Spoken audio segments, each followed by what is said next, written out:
আরজিকর কাণ্ডে দোষীদের ফাঁসির দাবিতে গোকর্ণ এবং খড়গ্রামে বিক্ষোভ মিছিল পথসভা।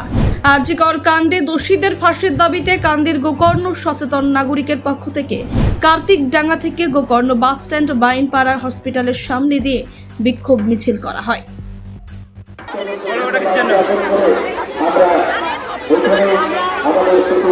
সবাই এখানে সমবেত হয়েছি, সমস্ত গ্রামের গোকর্ণের সমস্ত মহিলারা মিলে।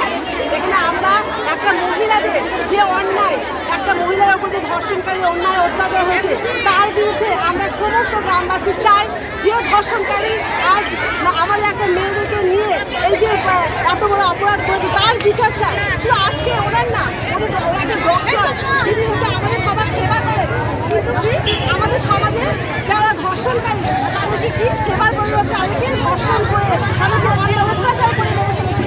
এটা কিন্তু আমাদের সবারই হতে পারে, আমাদের মেয়েদের সম্মান। তাই আমরা আজকে সবাই গ্রামবাসীরা মিলিত হয়েছি এই অন্যায় অত্যাচারী এবং ধর্ষণকারীদেরকে যেন বিচার চাই।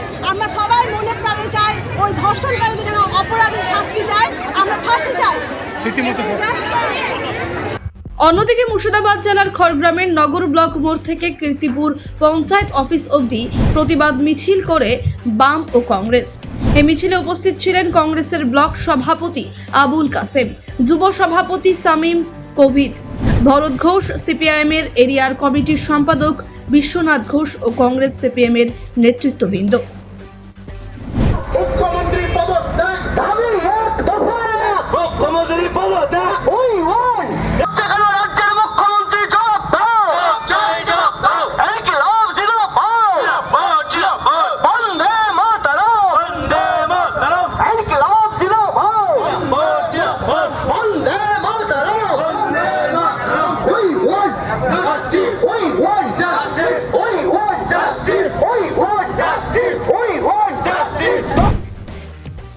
গোকর্ণ থেকে শাহিন শেখ ও খড়গ্রাম থেকে রফিকুল ইসলামের রিপোর্ট, চেতনা নিউজ।